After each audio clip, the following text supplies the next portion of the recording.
2,000 years later. हाँ जी, उसके बाद हम आते हैं नेक्स्ट क्वेश्चन पे। हमारे पास एफ एक्स क्या है यहाँ पे, ए की पावर एक्स, और एक इसमें बिलोंग कर रहा है 0 to 1।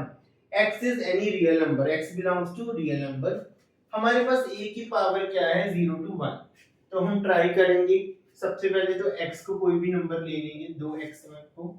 If x1 x2 belongs to R, they are any arbitrary numbers and x1 हमने क्या ले लिया, x2 से छोटा। तो अभी आप वीडियो पॉज कर सकते हैं और सोच सकते हैं कि अगर x1 x2 से छोटा है तो a की पावर x1 a की पावर x2 में क्या रिलेशन बनेगी, क्या वो लेस देन की होगी या क्या वो ग्रेटर देन की होगी। हाँ जी, अगर आपने वीडियो पॉज करके सोच लिया है तो अच्छी बात है, आप चेक कर सकते हैं कि आपका सही आ रहा है या नहीं। देखिए a क्या है हमारे पास, 0 to 1 के बीच 2,000 years later. a 0 to 1 के बीच में है, तो हमें क्या करना पड़ेगा, इट मींस वो 0.1 0.2 0.3 ऐसा कुछ भी और नंबर हो सकता है, बट वो 1 से छोटा है। तो डेफिनेटली अगर a ऐसा कोई नंबर है तो ऐसे नंबर की तो जब x1 पावर की जाएगी, चाहे वो x1 कुछ भी हो, तो डेफिनेटली वो इनइक्वालिटी को रिवर्स ही करेगा। ठीक है, इनइक्वालिटी को डेफिनेटली रिवर्स करेगा। देयरफॉर ये ax1 तो बट हमारा fx1 है, fx1 is greater than fx2। therefore हमारा जो फंक्शन है fx is decreasing,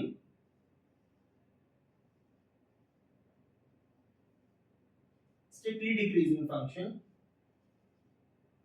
on r। मैंने आपको पहले ही बोल दिया था, स्ट्रिक्टली डिक्रीजिंग को आगे जाके हम डिक्रीजिंग ही बार बार बोलेंगे।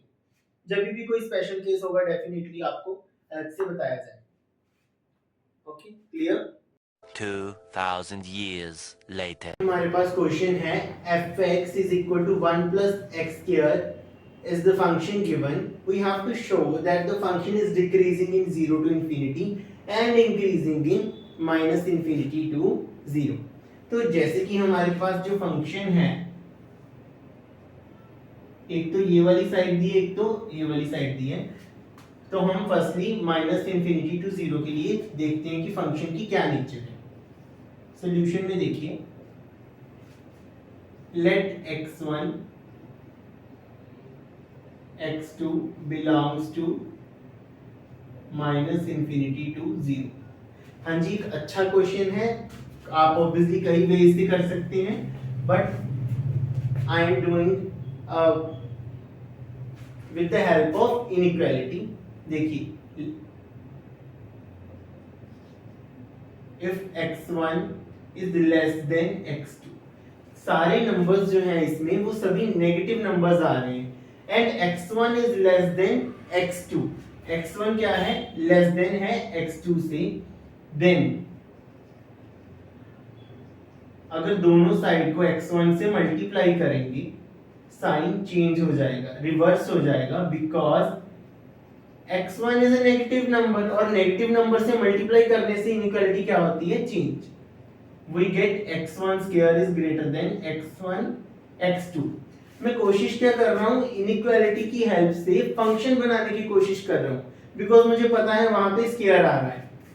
सिमिलरली मैं ऐसे भी कर सकता था कि x1 x2 से तो छोटा है, मैं दोनों साइड x2 से भी मल्टीप्लाई कर सकता था। x2 is also a negative number, तो मेरे पास इनइक्वालिटी रिवर्स हो जाएगी और यहाँ पे स्क्वायर बन जाएगा।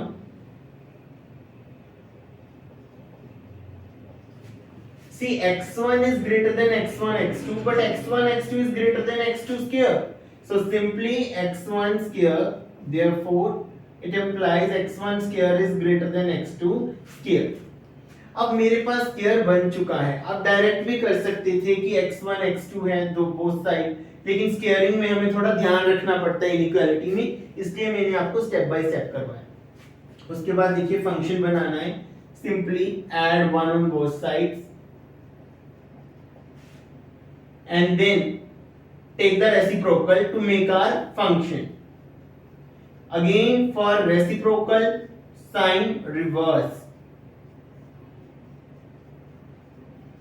Okay, simply they becomes fx1 as less than fx2। हाँ जी, fx1 क्या आ गया हमारा, less than fx2। therefore x1 less than x2 implies fx1 less than fx2 for all